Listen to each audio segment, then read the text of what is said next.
Welcome to Wavemakers, the podcast where we dive into the stories of bold thinkers, trailblazers, and innovators who are making waves in their communities, industries, and beyond. Together, we'll explore the ideas, challenges, and victories of people who are shaping the future. At Wavemakers, we bring you thought-provoking conversations with those who are pushing the boundaries, defying expectations, and creating impact in their own unique ways. While we're proudly produced by Rio Salado College, a place that values lifelong learning and community impact, this podcast isn't just about education. It's about real-world stories of passion, perseverance, and progress.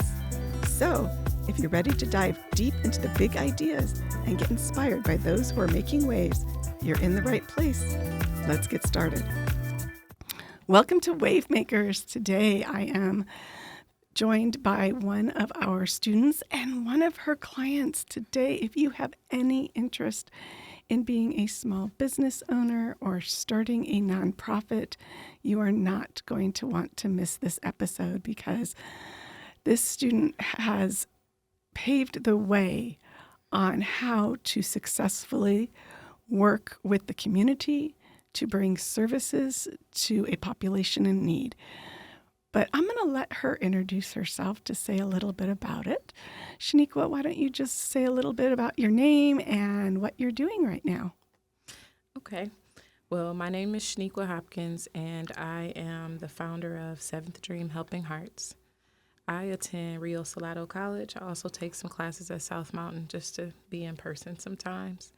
I'm going for my associates in family life education right now, and I'll be going for my bachelor's actually next year in business management. So I'm kind of nervous and excited about that. I'm the founder of Seventh Dream Helping Hearts. So our organization, our mission is to transform the lives of foster and at-risk pregnant and parenting teens and their children by providing access to education, empowerment through community connections. A little bit about me, I'm a former foster youth. I was in foster care starting at 1 year old and all the way up until I was 15. At 15, I was returned home. My mom still wasn't quite ready for me. I ended up pregnant. She told me to figure it out, and it was the community that helped me. The community helped me get a job, get back in school, helped me learn how to be a mom. And from there, I turned around and I was a foster parent myself. So I kind of have my hands in all areas of the foster care system from being in it and providing those services to youth. But I didn't have the greatest experiences in foster care, and I always said that I would change that for girls that were like me. So that's what we do at Seventh Dream Helping Hearts. We mentor young women, and we help them on their path to self-sufficiency, let them know they're not alone. Thank you for sharing that incredible story. And I know you've brought someone with you who you get to work with on a regular basis. Sharara, how did you guys meet? How did you find out about Shaniqua and her organization? Well, we met on Facebook. I was kind of struggling with trying to be a parent and just trying to figure out my way. And I seen this group on Facebook, and I was nervous to text her, but I did it. I faced my fear, and I text her, and it's been awesome ever since. That's how we kind of met. It was on Facebook. Shaniqua, tell me a little bit about what launched Seventh Hearts. Well, honestly, one day I was just sitting at home. I was sitting at home and I was like, I've been wanting to do the same thing all my life. I know growing up, you're always like, hey, I want to be a ballerina, and then you want to be a nurse, and then you want to be a doctor. That was never the case for me. It was always the same thing. It was wanting to provide those services. So one day I was just thinking that it's never going to happen until I start. And I started with, how do you write a business plan? That was pretty much it. Like I said, I was a foster parent. My first placement was a teen parent. She was 1 year younger than me, 2 kids. That was the first start. But ever since then, I've always helped people. And I said, why not do it for a living? Like, why not just go head in what I've always been doing? But I didn't know how to do it either. So I enrolled in school. That's what got me to go back to college. And that was when? September 22. I think I started my first class in January of 23, and I started at South Mountain. Wow. What was it like to start a business, start school, and you have a family of your own? So first, I'm a mom of 7. And those are 7 of my own children. I don't have any foster children any longer. They're all my own children. I go to school full time. I also work at Honor Health in the cancer care area. So going back to school, when I first went back to school, I quit my job. I think that was part of the decision to start my own business too, because I have been in the healthcare field for so long. I'm from Wisconsin. I'm not from Arizona. And in Wisconsin, I was a lead and a new hire trainer. And ever since I've been to Arizona, I've been trying to get back into that field where I love to teach and train. And I told them, I said, well, since you guys won't let me be a leader with your company, I'm going to be my own leader. And I did. I quit my job for 6 months. I was able to go back to school, but eventually I did have to go back to work because, of course, I had to keep paying my bills. It was difficult. It definitely was difficult because, like I said, I had so many hats. With the business, I didn't really know what to do, but going to South Mountain, I started in small business. So my teacher, Dr. McHenry, he helped. He helped so much. I had another teacher as well, and I can't think of her name, but they made it so easy because I had the connections. I was able to ask those questions. They brought other entrepreneurs in there to help us. And one of them even, and I can't think of his name either. I got to remember names. But he ended up paying for my liability insurance for a whole year. So it was hard. It was a lot to manage, but I say with God, I was able to do everything. Like, I know that I'm walking in my purpose. So everything, even though it's not always easy, it flows. And your company, your nonprofit brings together services, workshops, webinars, resources to young women who are raising their babies. Sharara, how did meeting Shaniqua impact your life? Ooh, I'm trying to I always cry when I talk about her. We've had tears in here before. It's okay. Always, because I feel like she impacted my life in such a positive way. I am forever grateful for her because I feel like she came into my life at the perfect time. Like, I had just lost my mom. So when she came in my life, it was like my mom placed her there. Oh. Because she never left my side. Ever since I met Shaniqua, she has really set me up to be successful. You know, sometimes you get those people that oh, I'll do this, and they never follow. She's been with me every step of the way. I can always count on her for any and everything because I feel like I didn't know what to do. When I had my daughter, I was trying to figure it out, and she came in I'm going to help you do this, and stuck by my side and really helped me through it. So I'm I get emotional when I talk about her because she is just heaven sent to me. She is everything to me. She's my second mom. And I just know for a fact, my mom, that's she left, but she's this is Shaniqua is there for you as if I was there. And she has shared with me a little bit of your story, which is as inspiring as hers. I understand you have gone to college. You're raising your babies. And you are on a path to your own success. Tell me what you're doing and what you've done. So I graduated with a certificate in behavioral health from South Mountain. I've worked at the Arizona State Hospital before. I've been trying to find more jobs in my field. And right now I am a pharmacy tech trainee at Walgreens. So I just been working and going in that field. Shaniqua, the young women that you work with, like Sharara, what are the biggest changes you see in them when you bring the resources to them, when you bring the services, when you bring a community to surround them, just like Sharara has said, to help them feel supported? Well, first, if you don't mind, I'd like to go back a little bit. I would be happy to. Because she mentioned something, but she didn't mention everything that she has done. So when we met, she wasn't even really sure about her goals that she wanted to set. So we met her where she was. Perfect. We talked about, hey, okay, what are you doing? Where are you living? What are we doing? She ended up moving into her own house. She ended up getting a full-time job. Crazy story. She's like one of my kids because I was out of town. I think my brother passed away. And she said, I wanted to do something to make you happy.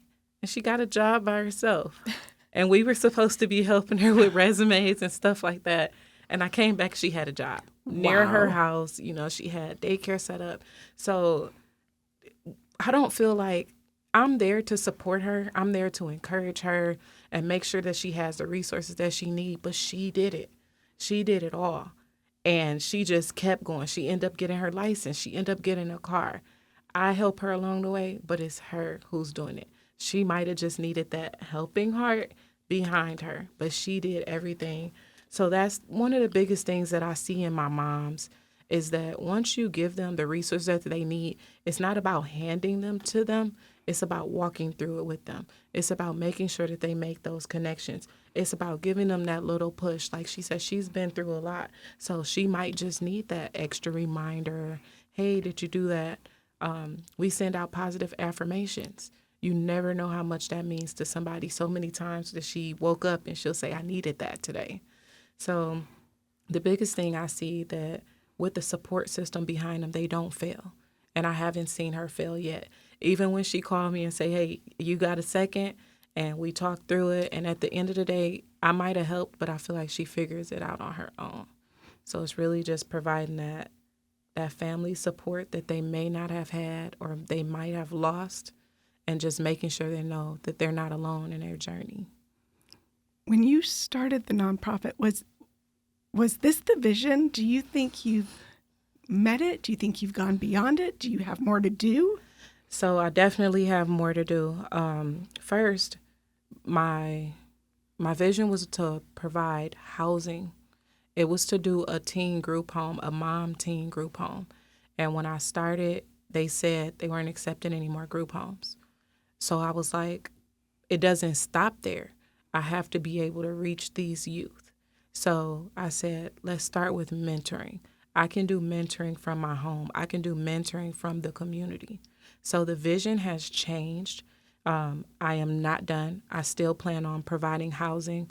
The plan for Seventh Dream Helping Heart, it's amazing, and I can't wait to see it come to life even more than it has. But we will have a community center. So most of the dream for Seventh Heart came from what I've been through. So when my mom didn't want me at home, I was at this, it was a job resource center for teens.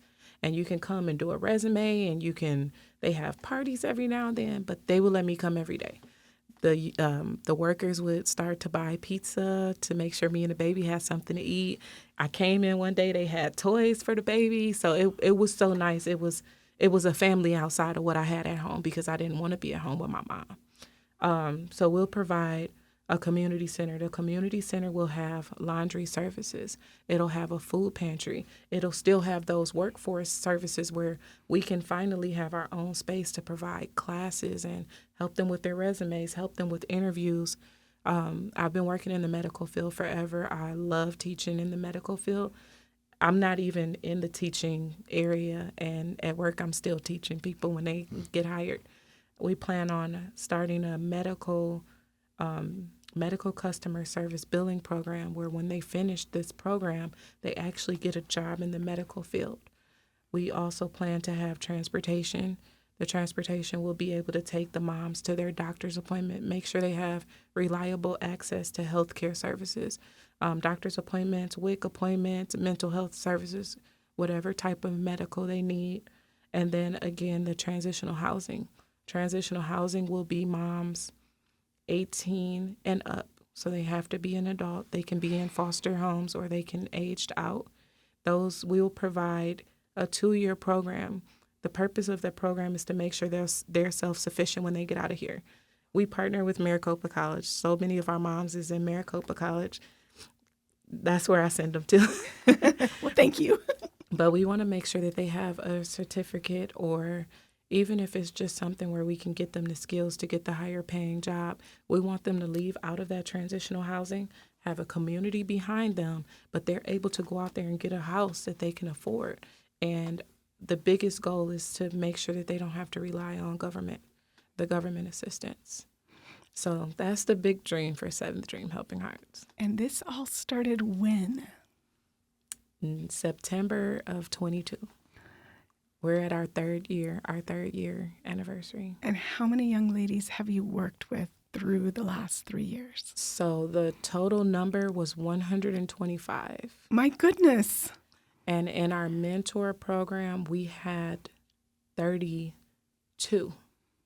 But 125 has been how many we've provided resources to, food to, any type of connections they may have needed. And now young women like Sharara, you come back and you provide insight and help guide them along. What's that been like to take what you've learned and pass the knowledge? It's been good. Like,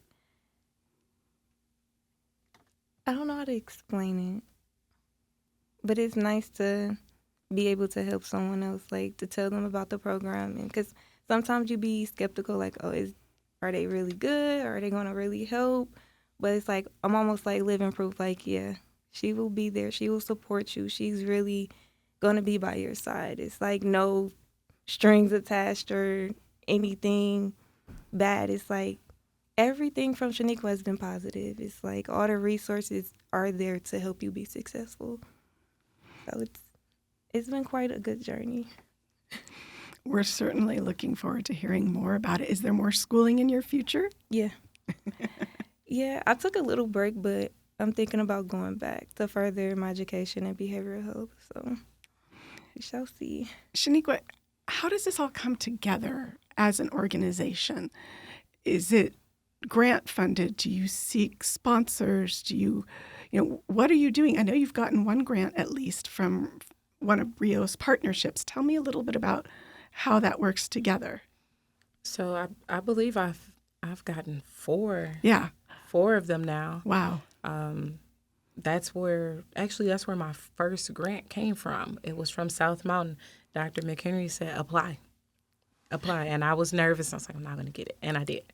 And I think I got first prize at that. So the organization is grant funded. It's donations, people making monthly donations. One thing that I absolutely love is we're not a big organization. We don't have a lot of funding, but our in-kind donations are pretty big, and they can meet a big part of our needs. So we partner with a lot of organizations that may have already have the services, and then that way our moms aren't lacking anything, because even if I don't have the funding, I know somebody who has the connections that can help. I have a lot of people that follow us on social media, and I may put that we have a mom in need, and the community really helps out. So right now we are working on funding. Funding is pretty low for us, and it doesn't stop anything, but we're working on doing more grant writing or find somebody that want to volunteer those services for grant writing. We're 3 years old now, so we might qualify for a little bit bigger grants. So we're looking forward to that, to expand the program and help even more moms. Sharara, if you were to be talking to someone, or if someone on this podcast were to have been in a similar shoes as you a couple years ago, What advice would you give to them? And how does Shaniqua play a role in that? The advice, well, for me back then I was always nervous, so don't be afraid to reach out. That was my first step. Like when I did see her promoting the nonprofit, I was scared to text and reach out. So I'm like, don't be afraid to reach out because it can go a long way. So, yeah. And what about you, Shaniqua? If someone's listening and they're thinking about starting a podcast, yes, if they're thinking of starting a nonprofit, if they want to do something in the community, what's the first step they should take? What's the second step they should take? What would you tell them? Well, the first step I would tell anybody, make sure that your heart is in it. Because I can tell you that I put a lot of my own money in the nonprofit, and it's because it's something that I love. It's not something that I will ever allow to go down because I don't have enough support financially. So I would tell them, make sure that what they want to do is not just because they want someone else to pat them on their back, or they have to know that it's a need and it has to be something that they love doing. So that's the first thing that I will let them know. But one thing that I tell my moms, and I would tell anybody that ever asks about what I do, always be open to learn. Always. I'm always going to trainings. I'm always going to networking events. I'm always looking at other people's websites to see what services they offer and go meet with them, because that's how you really learn the business. Everybody might not do it the same way, and everything may work differently for someone else, but eventually you'll find the way, and it's so worth it. It's so worth it at the end. Always be open to those connections, and you'll know which connections you stick with. You'll know it. I have the same question for both of you. I'll start with Shaniqua. Looking 5 years from now, where do you hope you'll be? Where do you hope your nonprofit will be? What do you anticipate? So 5 years from now, I do want to have housing for the nonprofit. I would choose housing over the community center because housing has been a really big need for my moms, even if they just had somewhere to go for 24 hours. So I would like to be able to be providing housing and transportation for our moms. I like to also have grants that are sustaining the nonprofit for 2 years or more, so I know that we're okay for that time. As far as myself, I plan to have graduated with my bachelor's degree from college. Yay. And I think that's pretty much it. That's what I hope to see. I have no doubt that you're going to be there. Sharara, what about you? Where do you hope to be in 5 years? In 5 years, I'm hoping to be working in my job field, behavioral health, helping people also. I feel like she's my mentor. She's my inspiration. So seeing her is like, I'm learning. So it's like I'm going to take that and go forward with it. So I feel like in 5 years, I want to be a social worker, helping a community. And yeah. You can even work for us. See? Yeah. Hey, there you go. We've got this planned out and mapped out and ready to go. Thank you both for sharing your stories with us. Are there any last thoughts you want to share with the community or about your journeys? One thing that I would like to say is look for us on social media. Seventh Dream Helping Hearts is pretty much how you can find us on Instagram, TikTok a little bit, and Facebook. And then also our website is seventhdreamhelpinghearts.org. If you ever needed some resources, if you were a teen mom, even if you wanted to volunteer, of course, we would love sponsorships. But we also like to thank Rio Salado because Rio Salado has been a big support with Seventh Dream Helping Hearts, and not just even funding with our space. We have a Christmas event coming up, which we hold here at Rio Salado, and it's one of our biggest events, and I feel like it's the most the most heart, the most love. So it's an event that makes me cry. So I just want to thank Rio Salado because a lot of stuff that has happened, even I have a mentor here that I work with as well. It wouldn't be possible if it wasn't for my educational connections. Oh, thank you so much. It's just been a pleasure to get to know you the past few years and see what you've done. And I look forward to getting to hear from you a little bit more, Sharara, as the future unfolds. I'm going to keep in touch, I promise. I'd like to thank everybody for listening to Wavemakers. We will have information about Shaniqua in the podcast notes. Please come again and listen to be inspired and to engage in the community. Until then, take care.